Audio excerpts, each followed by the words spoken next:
Waste Bengal के कोलकाता में female resident doctor के ऊपर हुए भयानक गैंगरेप एंड मर्डर के बाद आज 8 दिन होने को आए हैं। पूरे देश में एंड इंटरनेशनल लेवल पे इसके प्रोटेस्ट चल रहे हैं, फिर भी गवर्नमेंट एंड सिस्टम विक्टिम को जस्टिस दिलाने में पूरी तरह से नाकामयाब रही है। वो रेपिस्ट एंड मर्डरर्स आज भी सरेआम फ्री घूम रहे हैं। ये हेनियस क्राइम जिस दिन हुआ उसी दिन मैंने एक वीडियो बनाया था जो 2 दिन के बाद एडिट होकर पब्लिश किया था। एंड उस वीडियो में मैंने गवर्नमेंट हेल्थ केयर की इतनी ज्यादा डार्क रियलिटी बताई थी जो रेसिडेंट डॉक्टर सफर करते हैं एंड नॉर्मल लोगों को इसके बारे में पता भी नहीं होता है। वैसे ही ये वीडियो में भी मैं कुछ ऐसी बातें बताऊंगा जो सिर्फ मेडिकल फ्रेटर्निटी में कम्युनिकेट हो रही है, नॉर्मल लोगों को पता भी नहीं है। मेरे पास वेस्ट बंगाल के डॉक्टर्स से, स्टूडेंट्स से इतने सारे मैसेज आते हैं, इतनी सारी पोस्ट आती है जो शायद आप लोगों को नहीं पता होगी, इसलिए वीडियो बना के आपको बताने का ट्राई कर रहा हूँ। पुलिस से लेकर CM Mamata Banerjee and PM Modi, हर एक इंसान इसमें क्वेश्चनेबल है एंड क्वेश्चंस होने चाहिए। पूरा वीडियो देखे बिना कोई भी कमेंट या जजमेंट पास मत करना। निर्भया के बाद ये दूसरी बार ऐसा हुआ है कि पूरे देश में किसी लड़की के रेप एंड मर्डर में इतनी बड़ी मूवमेंट क्रिएट हुई है and it's because of so many things that are wrong with the incident, with the system, with the government and with the people of India. Number 1, college and hospital. ये जो RG Kar government medical college and hospital जहाँ पे हेनियस crime हुआ है, ये पहली बार नहीं है कि इस हॉस्पिटल में ऐसा कोई क्राइम हुआ है। 2001 से लेकर 2024 तक मल्टीपल क्राइम्स इसमें हुए हैं, इंक्लूडिंग बहुत सारे लोगों ने सुसाइड भी किया है या फिर एलिजेडली मर्डर्स को सुसाइड बन के दिखाया गया है and local police and politicians ने ये केसेस कभी बाहर आने ही नहीं दिए हैं। Students, house staff, nursing officer, बहुत सारे लोगों ने वहाँ पे सुसाइड पहले भी किया हुआ है। एलिजेडली ये भी माना जा रहा है कि ये कॉलेज में सेक्स एंड ऑर्गन ट्रैफिकिंग से लेके मेडिसिन एंड ड्रग स्कैंडल तक बहुत सारे बड़े बड़े क्राइम्स इन्वॉल्व है, जिसमें ऊपर के लेवल तक लोग इन्वॉल्व है। आज के इंडिया में 78 ईयर्स ऑफ इंडिपेंडेंस होने के बावजूद ऐसे अड्डे वेस्ट बंगाल में ऑपरेट हो रहे हैं एंड किसी को पता ही नहीं है या फिर वेस्ट बंगाल के बाहर किसी को पता चलने नहीं दिया जा रहा है। This is literally a shameful thing. Number 2, principal. ये जो केस हुआ उस टाइम पे, उस दिन जो कॉलेज के प्रिंसिपल थे, अपने आप में एक बहुत ही बड़ा मिस्टीरियस कैरेक्टर है। 2020 से वो वहाँ पे सर्विस बजा रहे हैं एंड 2021 से 2024 तक उनकी 3 बार अलग अलग कॉलेज में ट्रांसफर हुई है, बट फिर भी एक दिन के बाद या 1 महीने के बाद अगेन बार बार इसी कॉलेज में वापस आ जाते हैं अपने बड़े बड़े कॉन्टैक्ट्स लगा के। क्यों? क्योंकि दूसरी कॉलेज में ये सारे अड्डे वहाँ पे नहीं मिलेंगे। ये यहाँ पे बनी बनाई सिस्टम में बना बनाया पूरा अपना अड्डा है जहाँ पे सारे कौभांड कर सकते हैं, तो क्यों मैं दूसरी कॉलेज में जाऊँ, मुझे यहाँ पे वापस लाओ। एंड ये हर बार वापस आ जाते हैं एंड एलिजेडली ये भी माना जा रहा है कि ये जो लड़की थी जिसका रेप एंड मर्डर हुआ वो ये सारी चीज़ों के बारे में जानती थी एंड उसको एक्सपोज करने वाली थी। उस हॉस्पिटल के एक सुपरिटेंडेंट जिन्होंने इनके साथ डायरेक्टली काम किया है, उन्होंने खुद बताया है कि इससे करप्ट एंड माफिया इंसान मैंने आज तक अपनी लाइफ में नहीं देखा है। यह इंसान स्टूडेंट्स से कमीशन लेता था, पैसे खा खा के सीट्स भरवाता था, बहुत सारे टेंडर्स पास करने के लिए भी कमीशन लेता था एंड फिर भी आप वहाँ की गवर्नमेंट की हिम्मत देखो, इतने टाइम से तो इसको पाल रहे हैं। इतना बड़ा केस होने के बाद, इतने बड़े प्रोटेस्ट होने के बावजूद अगेन ये प्रिंसिपल को जहाँ पे सस्पेंड करना चाहिए वहाँ पे उसको वहाँ से रिजाइन करवा के दूसरी मेडिकल कॉलेज में 8 ही घंटे में प्रमोट कर देते हैं। यस, ये केस होने के 12 घंटे के बाद की बात हो रही है जब इतना हेनियस क्राइम हुआ है उसके अंडर में, फिर भी उसको प्रमोट किया जा रहा है। उस इंसान का कोई इंटरव्यू नहीं ले रही है वहाँ की पुलिस, उस इंसान को पूरा का पूरा अंडरग्राउंड करने की कोशिश की जा रही है। इतना ज्यादा पॉलिटिकल सपोर्ट किस लिए दिया जा रहा है भाई इस इंसान। Number 3, students. College principal and authority के साथ साथ स्टूडेंट्स भी उतने ही ज्यादा जवाबदार है। वहाँ के स्टूडेंट्स में भी टीएमसी पार्टी के यूनियंस बने हुए हैं। टीएमसी जो रूलिंग पार्टी है उसका पॉलिटिक्स इतने डीपर लेवल तक फैला हुआ है। इवन ये केस जब हुआ तब भी वहाँ के जो लोकल टीएमसी यूनियन के स्टूडेंट्स थे वो इसको सप्रेस करने में लगे हुए थे। जो स्टूडेंट्स ऑनेस्टली इसके अगेंस्ट प्रोटेस्ट कर रहे थे उसमें, और ये स्टूडेंट्स जो टीएमसी यूनियन के हैं वो लड़ रहे थे। इवन दो वो लोग खुद वो मेडिकल कॉलेज के स्टूडेंट थे एंड इतना बड़ा हेनियस क्राइम हुआ है उनके सीनियर के ऊपर, फिर भी वो लोग आवाज दबाने में लगे हुए थे। एंड ये ऐसे ही तो होता नहीं है, ऊपर से उनको ऑर्डर दिए गए थे कि भाई ये चीजों को अटकाओ। इवन ये जो रेप केस है उसमें भी 4 से 5 लोगों के नाम बाहर आ रहे हैं एंड क्लियरली ये दिख रहा है कि एक बंदे का काम हरगिज नहीं है। उस फीमेल रेसिडेंट डॉक्टर के बॉडी के ऊपर इतनी ज्यादा इंजरीज, आप जस्ट इमेजिन कीजिए वो सिवियरिटी ऑफ द क्राइम। आप उस रूम में वहां पे खड़े हो जहाँ पे ये सारी चीजें हो रही है, रात को पूरा सुमसाम अंधेरा है, जस्ट 2 रूम की लाइट्स ऑन है, वहां पे 4 लोग आपकी नजर के सामने उस डॉक्टर के ऊपर ब्रूटल इंजरी कर रहे हैं, उसको मार रहे हैं, उसका मर्डर कर दिया। एंड आप सिवियरिटी देखो क्राइम की, किस लेवल तक ये विकृत लोग हैं वहां पे। मर्डर करने के बाद वो डेड बॉडी के साथ उन्होंने रिपीटेडली एक के बाद एक रेप किया है। इतना टेंशन एंड स्ट्रेसफुल एनवायरनमेंट होने के बाद आप किसी का मर्डर कर देते हो, आपके अंदर एक डर आ जाना चाहिए कि अब क्या करूं मैं, क्या होगा मेरा। उसकी वजह आपको सेक्सुअल इरेक्शन भी होता है एंड आप रेप करते हो। ऐसी परिस्थिति में जिस बंदों को सेक्सुअल इरेक्शन हो रहा हो एंड जो एक डेड बॉडी के साथ रेप कर रहे हैं, वो किस लेवल के विकृत इंसान हो सकते हैं आप जस्ट इमेजिन कीजिए कि आप वहां पे उस रूम में खड़े हो एंड ये सारी चीजें देख रहे हो, आपके सामने ये चीजें हो रही है, आपकी रूह काम जाएगी। वो लड़की ने कभी सोचा भी नहीं होगा कि जिन लोगों के साथ वो हर रोज काम करती है वो अंदर से इतनी ज्यादा मेंटली विकृत है कि एक दिन उसके ऊपर ये सारी चीजें कर देंगे। एंड ऐसे ही आप भी जिस भी ऑफिस में जहां पे भी काम कर रहे हो एज अ फीमेल, आपके आसपास भी बहुत सारे ऐसे हैवान घूम रहे हैं जो बाहर से बिल्कुल अच्छे लगते हैं पर अंदर पता नहीं कौन क्या सोच रहा है आपके बारे में। एंड सो ओनली इस बार बहुत ही स्ट्रांगली आवाज उठानी है अगर आपको एज अ फीमेल अपना प्रोटेक्शन चाहिए तो। एंड सारे मर्दों को उसको सपोर्ट देना पड़ेगा अगर आपकी बहन या माँ या बेटी के साथ आप ये नहीं होना देना चाहते हो तो। पुलिस ने और टीएमसी पार्टी ने एक बंदे को स्कैपगोट बना के पकड़ लिया है पहले ही दिन से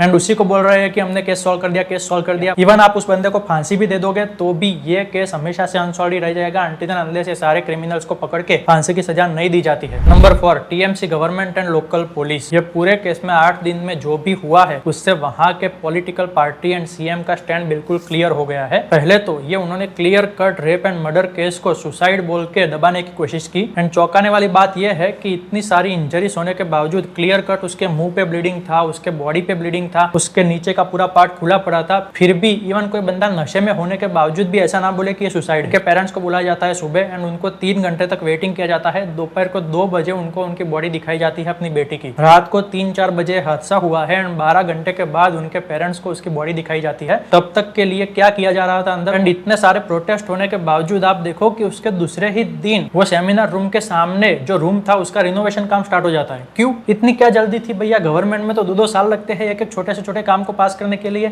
एंड इस केस में इतना जल्दी आपको रिनोवेशन करने की सूझ गई। एलिजेडली ये भी सस्पेक्ट किया जा रहा है कि ये रिनोवेशन का काम जिस रूम में हुआ, क्राइम वहां पे ही हुआ था पहले एंड फिर डेड बॉडी को ये सेमिनार रूम में लाके रख दिया गया एंड फिर ये रिनोवेशन वाले रूम को तोड़ दिया गया ताकि वहां पे ब्लड एंड फिंगरप्रिंट सारी की सारी मिटा दिया जाए। इतने बड़े लेवल का प्रोटेक्शन रेपिस्ट एंड गवर्नमेंट को मिल रहा है हॉस्पिटल अथॉरिटी एंड गवर्नमेंट के द्वारा। 14 तारीख को इंडिपेंडेंट डे की रात को जब वहां के डॉक्टर साइलेंटली प्रोटेस्ट कर रहे थे, जब फीमेल्स ने वहां पे रैली निकाली, तब 1000 से भी ज्यादा लोग ट्रक भर भर के वहां पे आए जिन्होंने उन पे अटैक किया एंड हॉस्पिटल में घुस के बहुत सारी तोड़फोड़ की एंड एविडेंस मिटाने की कोशिश की। एंड ना सिर्फ ये केस के रिलेटेड एविडेंस बट ये सब पूरे के पूरे स्कैंडल्स चल रहे हैं। एलिजेडली ये भी सस्पेक्ट किया जा रहा है कि उसके भी एविडेंस मिटाने की कोशिश की गई है, ड्रग्स, मेडिसिन, वो सारी चीजें। अब टीएमसी वाले यहाँ पे बोल रहे हैं कि बीजेपी ने गुंडे भेजे। भैया मैं आपको एक क्लिप दिखा रहा हूँ जहाँ पे गुंडे क्लियर कट बोल रहे हैं कि सेमिनार रूम की तरफ चलो, सेमिनार रूम की तरफ चलो।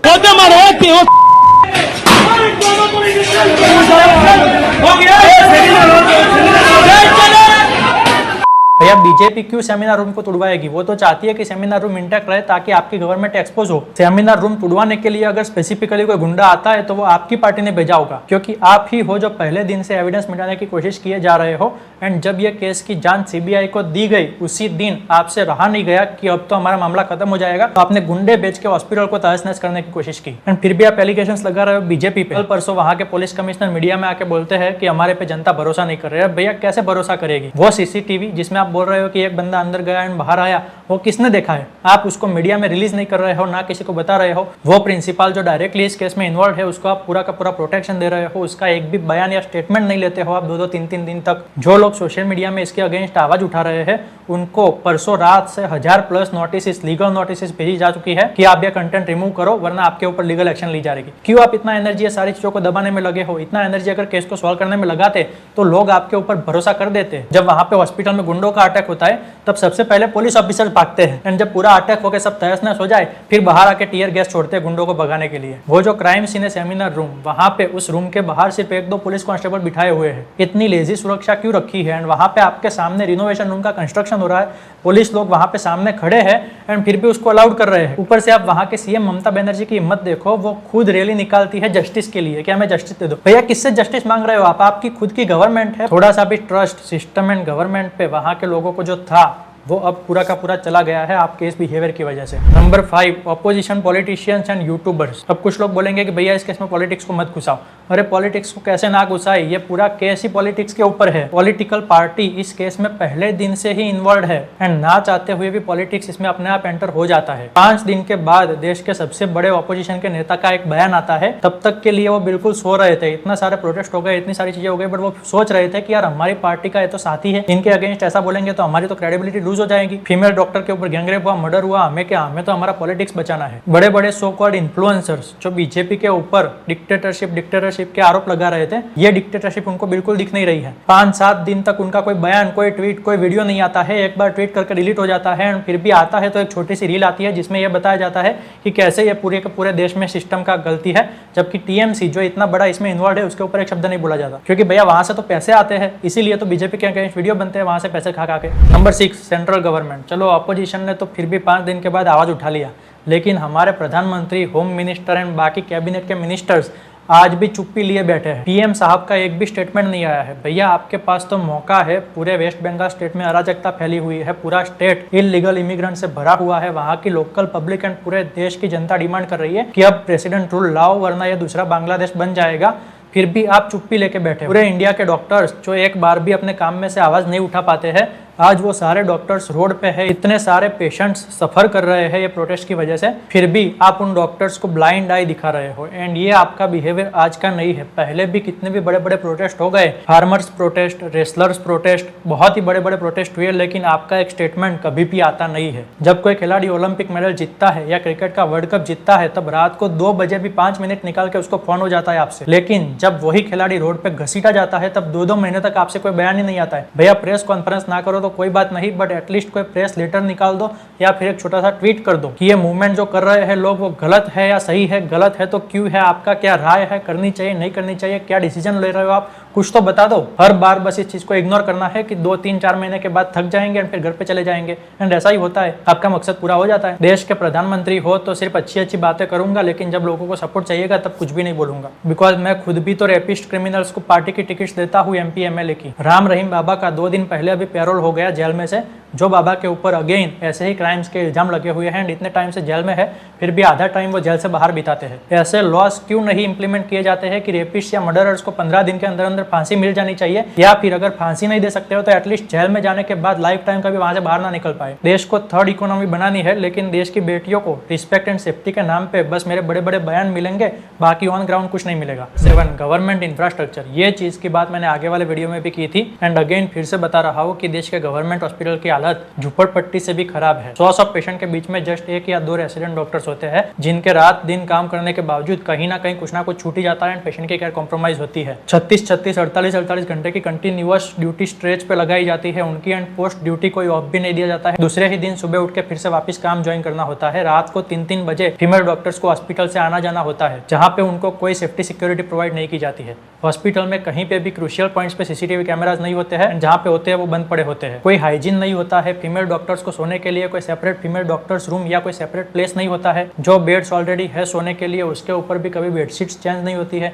टॉयलेट्स इतने गंदे पड़े होते हैं, एंड वहाँ पे वो 3-3 साल तक रात दिन पड़े रहते हैं। उनकी हेल्थ की किसी को कोई चिंता ही नहीं है, एंड ऊपर से पेशेंट्स के constant threat and violence. Ideally इतना सारा टैक्स जिस कंट्री में लिया जाता है ना, वहाँ की गवर्नमेंट वहाँ की पब्लिक को free education and free health care facilities देती है, चाहे आप US की बात कर लो, कनाडा की बात कर लो। जबकि यहाँ पे टैक्स हम US कनाडा जितना लेंगे, लेकिन government hospitals and government schools की हालत बदतर से बदतर बना के रखेंगे। अल्टीमेटली अगर अच्छा एजुकेशन चाहिए तो प्राइवेट स्कूल में पढ़ो, एंड अच्छी हेल्थ चाहिए तो प्राइवेट हॉस्पिटल में जाओ, गवर्नमेंट हॉस्पिटल की आशा मत रखो। एंड जब प्राइवेट में जाओगे तब वहाँ पे अगेन फीस या चार्जेस के ऊपर GST एंड टैक्स दोगे, तो गवर्नमेंट का तो सब तरह से फायदा ही हो रहा है। देश के गवर्नमेंट हेल्थ केयर इंफ्रास्ट्रक्चर को रियली बहुत ही ज्यादा इंप्रूव करने की जरूरत है। सिर्फ 1% बजट का हिस्सा देने से कुछ नहीं होने वाला है। डिफेंस को, रेलवे को, फूड इंडस्ट्री को, हर किसी को 10-10, 15% बजट दिया जाता है। हेल्थ एंड एजुकेशन को 1% बजट दिया जा रहा है। बहुत सालों से ये चीजें चलती आ रही है, एंड इसी वजह से ये चीजें अभी तक बदली नहीं है। रेसिडेंट डॉक्टर्स के ड्यूटी आवर्स, उनकी mental and physical health assure करने की जरूरत है। मैन पावर हायर करने की जरूरत है रेसिडेंट डॉक्टर्स को सपोर्ट करने के लिए, एंड ये चीजें जब तक नहीं बदलेगी तब तक रेसिडेंट डॉक्टर्स स्ट्रेस में रहेंगे, एंड सुसाइड या मर्डर कुछ ना कुछ तरह से ऐसे ही मरते रहेंगे। नंबर 8,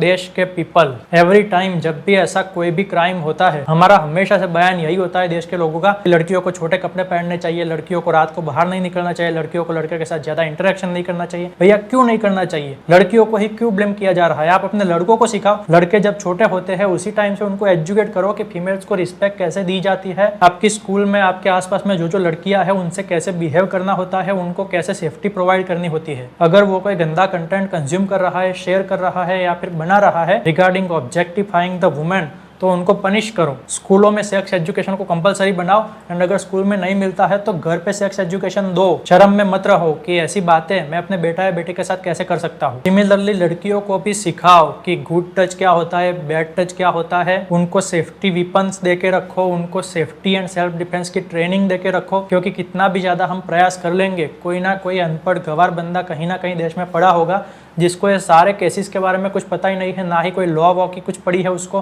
कुछ भी पता नहीं है। वो आपकी लड़की के लिए थ्रेट हो सकता है एंड उसके सामने लड़ना भी उसको आना चाहिए। आज से 100-150 साल पहले एक जमाना था जब बेटी की भ्रूण हत्या बहुत ही ज्यादा कॉमन थी, लड़कियों को गर्भ में ही मार दिया जाता था, लेकिन हमारे फ्रीडम फाइटर्स उसके सामने लड़े। जो रेशियो किसी टाइम पे 10 लड़कों के सामने 3-4 लड़कियों का हुआ करता था, वो आज 10 लड़कों के सामने 10 लड़कियों का है। क्यों? क्योंकि बहुत ही स्ट्रिक्ट लॉज बनाए गए हैं भ्रूण हत्या के सामने। हर एक डॉक्टर के क्लिनिक में अगर आप जाते हो तो वहाँ पे बड़ा बड़ा बोर्ड लगाया होता है कि भैया यहाँ पे भ्रूण डिटेक्शन या जेंडर डिटेक्शन नहीं किया जाता है। क्यों ऐसे बोर्ड्स लगा के रखे हैं? क्योंकि सारे डॉक्टर्स डरते हैं भ्रूण डिटेक्शन करने से, क्योंकि इतने बड़े बड़े लॉज उसके लिए है एंड बड़ी से बड़ी पनिशमेंट उसके लिए डिफाइन की गई है। तो ऐसी पनिशमेंट हर एक रेपिस्ट के लिए भी डिफाइन करो ना। रेपिस्ट को डर लगना चाहिए कि भैया ये सपने में भी मैं नहीं करूंगा, चाहे कितने भी पैसे मिल जाए। भले इमीडिएटली इसके चेंजेस नहीं आएंगे, लेकिन आज से 15, 50 या 100 साल के बाद फीमेल बेटियां सुरक्षित महसूस करना स्टार्ट करेगी इस कंट्री में। जैसे 150-200 साल पहले मूवमेंट्स हुई थी भ्रूण हत्या को रोकने के लिए एंड आज भ्रूण हत्या नहीं हो रही है, वैसे ही आज से 100 साल के बाद फीमेल सेफ्टी बहुत ही ज्यादा अच्छी हो जाएगी एंड आपकी बहन, वाइफ या बेटी